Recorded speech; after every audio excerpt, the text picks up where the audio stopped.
Gini, setiap penemuan besar itu kan menjanjikan dunia yang lebih baik ya. Tapi gimana kalau janji itu ternyata datang dengan konsekuensi yang tersembunyi? Gimana kalau solusi untuk satu masalah malah melahirkan masalah lain yang jauh lebih besar? Coba deh bayangin, pertanian yang jadi dasar peradaban kita malah disebut kesalahan terburuk dalam sejarah. Kedengarannya gila banget kan? Tapi di balik pernyataan yang mengejutkan ini, ada sebuah kebenaran yang dalam banget tentang gimana sebuah penemuan bisa mengubah nasib kita selamanya. Nah, seringnya kita tuh salah kaprah. Kita pikir penemuan itu cuma alat biasa. Padahal ya, penemuan itu tuh kayak kekuatan yang bisa membentuk ulang masyarakat kita secara total. Seringnya dengan cara yang nggak pernah kita duga. Dan dalam setiap perubahan besar itu, selalu ada yang menang dan ada yang kalah. Oke, biar kita ngerti soal ini, coba kita mundur jauh ke belakang, ke salah satu penemuan paling dasar yang pernah ada, bajak. Di atas kertas, ini jelas simbol kemajuan, sebuah janji untuk hidup yang lebih gampang dan lebih makmur. Dan peningkatannya itu gila-gilaan. Bayangin aja, satu petani tiba-tiba bisa menghasilkan makanan 5-6 kali lebih banyak dibanding para pemburu peramu.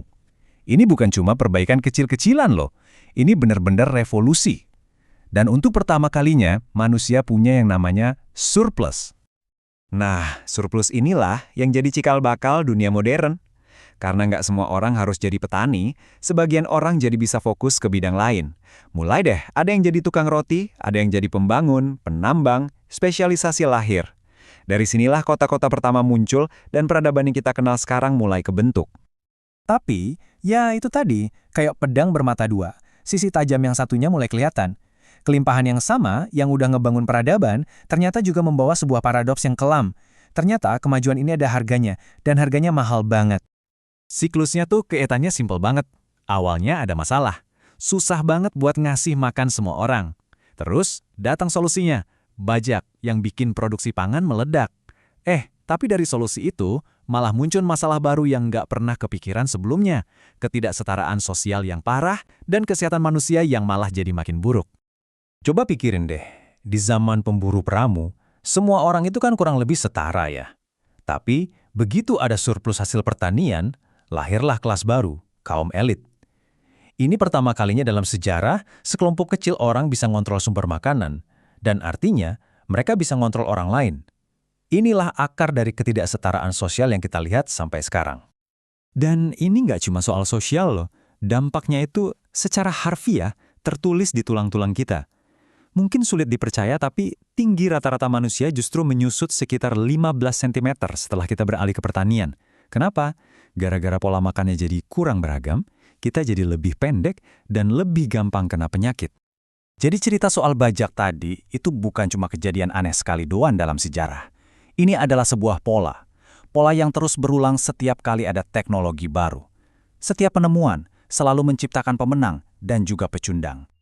Oke, kita lihat contoh lain. Coba bandingin dua superstar nih. Mereka dipisahkan oleh waktu 2 abad. Di tahun 1801, ada Elizabeth Billington, seorang penyanyi opera primadona. Ketenarannya itu terbatas, cuma sebanyak orang yang bisa datang langsung dan dengerin dia nyanyi. Nah, lompat ke era modern, kita punya Elton John, ikon pop global. Terus, beda pendapatan mereka, wah ini yang bikin kaget. Kalau dihitung dengan nilai uang sekarang, Elton John itu menghasilkan 100 kali lipat lebih banyak daripada bintang opera terhebat di masanya.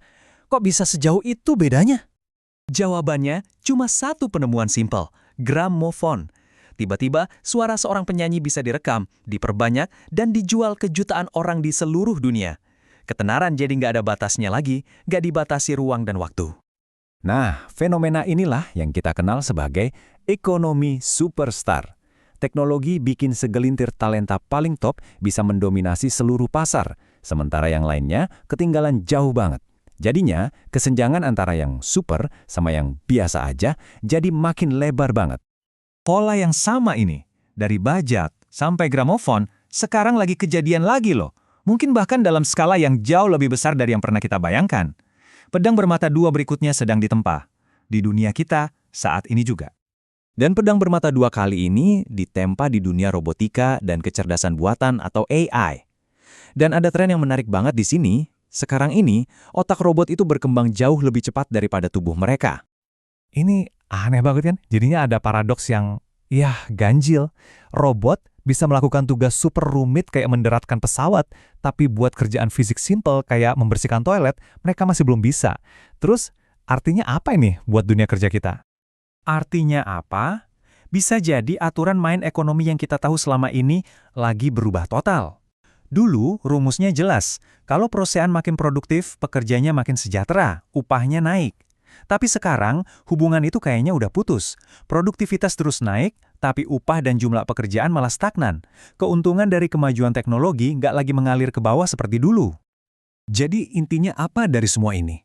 Setiap kali kita lihat ada teknologi baru yang keren, yang katanya bakal menyelesaikan semua masalah, kita mungkin perlu berhenti sebentar dan bertanya, oke, tapi masalah baru apa yang diam-diam lagi diciptakan sama teknologi ini? Di dunia baru yang sedang dibentuknya, siapa yang bakal jadi pemenang dan siapa yang bakal tertinggal?